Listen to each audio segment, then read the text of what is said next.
Good morning বন্ধুরা, কেমন আছো সবাই? আশা করি সকলে ভালো আছো, সুস্থ আছে। আর আমি তো খুবই ভালো আছি। আর আজকে ব্লগটা আমি এখন থেকে স্টার্ট করছি।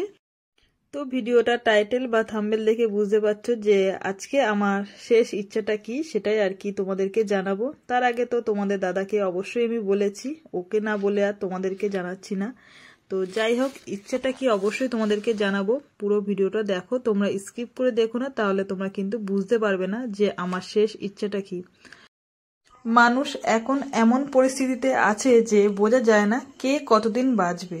তাই আমি আগে থাকতেই তোমাদের দাদাভাইকে আমার এই ইচ্ছাটা একটু বলেই গেছি যে যতদিন বাঁচবো ততদিন কিন্তু আমার এই ইচ্ছাটা আর পূরণ হবে না। তো সেই কারণে ইচ্ছাটুকুটা অবশ্যই তোমাদের জানাবো। তোমরা দেখো। আর সকালবেলা ঘুম থেকে উঠেই কিন্তু সমস্ত বিছানা পরিষ্কার করে নিলাম। দেখছি ঘর বাড়িগুলো একটু অগোছালো রয়েছে, তো সেইগুলো পরিষ্কার করছি। আর ভাবছি তোমাদের সঙ্গে আমার এই ইচ্ছাটা কখন বলবো। মানুষ এখন কে কতদিন বাঁচবে সত্যি সেই গ্যারান্টি কেউ দিতে পারে না, একমাত্র ভগবান ছাড়া। তো সেই কারণে আমার তো শরীরটা খুব একটা ভালো নেই, কখন কেমন যায় সত্যি বোঝা যায় না। মাঝে মধ্যে শরীরটা এতটাই খারাপ লাগে, তখন মনে হয় সত্যি জানো তো আমি আর বাঁচবো না। ওই কারণে তোমাদের দাদাভাইকে কথাটা আজকে আমি জানিয়েই দিয়েছি। জানো তো, এই সারাদিনের আমার জীবনটা কেমন কি চলছে তোমাদের সঙ্গে শেয়ার করছি। যদি কখনো কোনো সময় হয়ে যায়, সেই কারণে আমি আগে থাকতেই বলে দিয়েছি যে আমার যেদিনকে শেষ আর কি নিঃশ্বাস ত্যাগ করব সেদিনকে পর্যন্ত, তারপরে যতদিন পর্যন্ত কাজ ক্রিয়া চলবে ততদিন পর্যন্ত তুমি ভিডিওটা শেয়ার করে যাবে। তারপরে বাদবাকি দিন তুমি ভিডিওটা করবে কি না করবে সেটা তোমার ব্যাপার। যেহেতু আমার এতটা ইউটিউব পরিবারের বন্ধুরা আছে, সবাই আমার সঙ্গে ভালো মন্দ শেয়ার করে, তো সেইটুকু আমার শেষ ইচ্ছাটা তুমি অবশ্যই পূরণ করো। এটাই হচ্ছে আমার শেষ ইচ্ছে।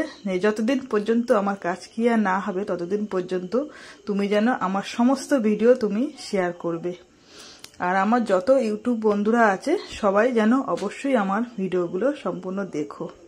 তো যাই হোক, এই হচ্ছে আমার শেষ ইচ্ছা।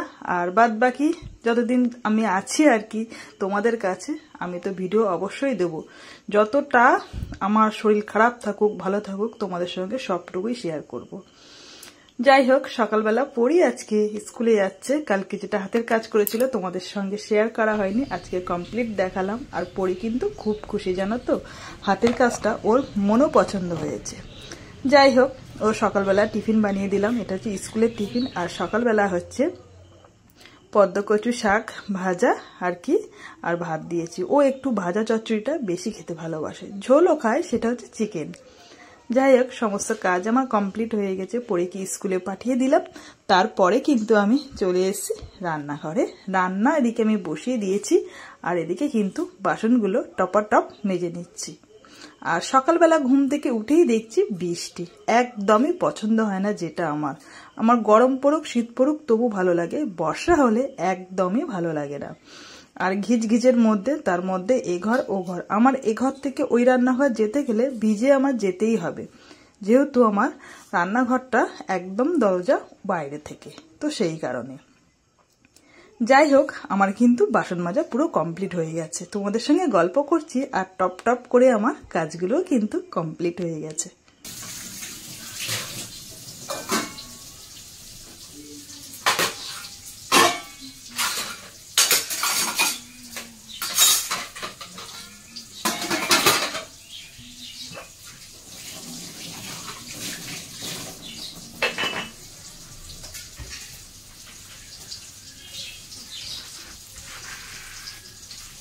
রান্নাঘরে কিন্তু ঢুকে পড়েছি দুপুরে রান্না করতে। আর এই বেগুনগুলো ভাজা করছি সকালবেলা পান্তা ভাত দিয়ে খাওয়ার জন্য। জানো তো, আজকে তোমাদের দাদা ভাইয়ের মাছ আনার কথা, কিন্তু বাজারে গেছিল, মাছ পাইনি। যেহেতু সকালবেলা থেকে বৃষ্টি শুরু হয়ে গেছে, বাজারে তেমন একটা মাছ বসেনি। তো সেই কারণে ডিম আর আলুর তরকারি করছি, একদম ঝোল না একদম কষা না। এই হচ্ছে দুপুরের রান্না। আর তার আগে তো সকালবেলা বললাম তোমাদের সঙ্গে যে পদ্মকচু পাতা চচ্চড়ি করেছি, সেটা আছে। খাওয়া দাওয়া করে লম্বা একটা ঘুম দেব, যেহেতু বৃষ্টি হচ্ছে। সন্ধেবেলা ঘুম থেকে উঠে দেখছি কি অবস্থা, এখনো পর্যন্ত বৃষ্টিটা থামেনি। বৃষ্টি হয়েই চলেছে, একদমই ভালো লাগে না বৃষ্টি হলে। সন্ধে হয়নি, একটু একটু বেলা আছে। মানু ওটো, শীঘ্র ওটো, সন্ধে হয়ে গেছে, শীঘ্র ওটো, ওটো ওটো, পড়তে হবে, শীঘ্র ওটো। ঠান্ডা ঠান্ডায় কাঁথা মুড়ি দিয়ে ভালোই ঘুম হচ্ছে নাকি? শীঘ্র ওটো। বৃষ্টির জন্য আজকে আর কোনো কাজ কমপ্লিট করতে পারিনি, সারাদিন ঘুম দিয়েছি জানো তো। ঠান্ডা ঠান্ডা ওয়েদারে সন্ধ্যাবেলা উঠে চলে আসলাম রান্নাঘর পরিষ্কার করতে। যেহেতু ব্যবসার কাজগুলো করেছি সেগুলো আর তোমাদের সঙ্গে শেয়ার করা হয়নি জানো তো। যাই হোক, ওদিকে কাজ আমার পুরো করা কমপ্লিট। পেঁয়াজ ছাড়ানো আর লঙ্কার বোটা ছাড়ানো, এই দুটো আমার এক্সট্রা কাজ আছে এখন, যেহেতু রোজার মাস চলছে। এই দুটো কাজ কিন্তু আমার প্রত্যেক দিনই বিকেলবেলা থাকবে। সমস্ত বাসন আমার মাজা কমপ্লিট, এদিকে গ্যাস পরিষ্কার করা কমপ্লিট। সন্ধে হয়েছে, একটু কিছু মিচু খেতে ইচ্ছা করছে, কিন্তু আজকে কিন্তু তোমাদের দাদা সন্ধেবেলা চপ পাঠালো না। ভাবলাম আজকে সন্ধেবেলা তাহলে একটু কফি করে খাওয়া যাক। দেখছি তার মধ্যে আমুল দুধ ফুরিয়ে গেছে।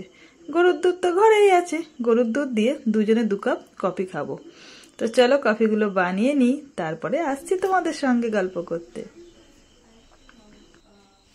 সন্ধেবেলা বসে কফি খাওয়া হয় আর সারাদিনের পুরো গল্পগুলো করা হয়। যেহেতু পড়ি সারাদিন, ও পড়াশোনা নিয়ে ব্যস্ত থাকে আর আমি তো কাজ নিয়ে ব্যস্ত থাকি, দুজন দুজনাকে কেউ কাউকে সময় দিতে পারি না। যেহেতু ব্যবসার কাজ করতে করতে আমার সারাদিন ওদিকে চলে যায়, রান্নাও করতে চলে যায়। পড়ি সকালবেলা টিউশনি পড়ে এসে স্নান করে তারপরে স্কুলে বেরিয়ে পড়ে, স্কুল থেকে এসেই তো ঘুমিয়ে পড়ে, তারপরে আমি ওদিকে আবার ব্যবসার কাজ করি। এতে তাতে করে কেউ কাউকে সময় দিতে পারি না। সন্ধেবেলা পড়তে বসে, তার মাঝে মাঝে অনেক গল্প হয় আমাদের দুজনের মধ্যে। যাই হোক, বৃষ্টি হয়েছে বলে আজকে আর আমাদের ঘরে কেউ আসলো না। পরীর মেজমা, বড়মা আর ওর নানু আর কি, পরীর ঠাকুমা, সবাই আসে কম বেশি, আজকে আর কেউ আসেনি। তো সেই কারণে দুজনের জন্য 2 কাপ কফি বানিয়ে নিলাম। এই ঠান্ডা ঠান্ডা ওয়েদারে কফির সঙ্গে যদি দুটো চপ হতো দারুণ লাগতো, কিন্তু কি করব, আজকে আর চপ খাওয়া হবে না, যেহেতু আজকে আর বাড়িতে চপ ভাজাই হয়নি। আর যেহেতু বৃষ্টি হচ্ছে, তোমাদের দাদা কারুর দিয়ে যে চপ পাঠিয়ে দেবে সেটা আর হবে না, যেহেতু বৃষ্টি পড়লে আমাদের এই রাস্তা দিয়ে কেউ আর আসে না। তো যাই হোক, সন্ধ্যাবেলা চা কফিটা খেতে কিন্তু বারে বারে চা বলছি জানো তো, যেহেতু চাটা আমার একটু নেশা আছে টুকিটাকি, সবাইকে যখন করে দিই তার মধ্যে আমি একটু খাই। আর পরি যেহেতু কফিটা খায়, ওর সঙ্গে পরে আমিও খাই। তোমাদের দাদার আজকে আবদার হলো যে লাচ্চা খাবে, আর এবারে লাচ্চাটা কিন্তু একটু কালারিং নিয়ে এসছে। কালারিং লাচ্চা আমি কখনোই খাইনি, এই প্রথম খাবো, ঠিক আছে? তো চলো আজকে লাচ্চা খেতে খেতে ভিডিওটা আমি এখানেই শেষ করছি। তোমাদের কেমন লাগলো অবশ্যই জানিও। আজকের মতন সবাইকে গুড নাইট, টাটা।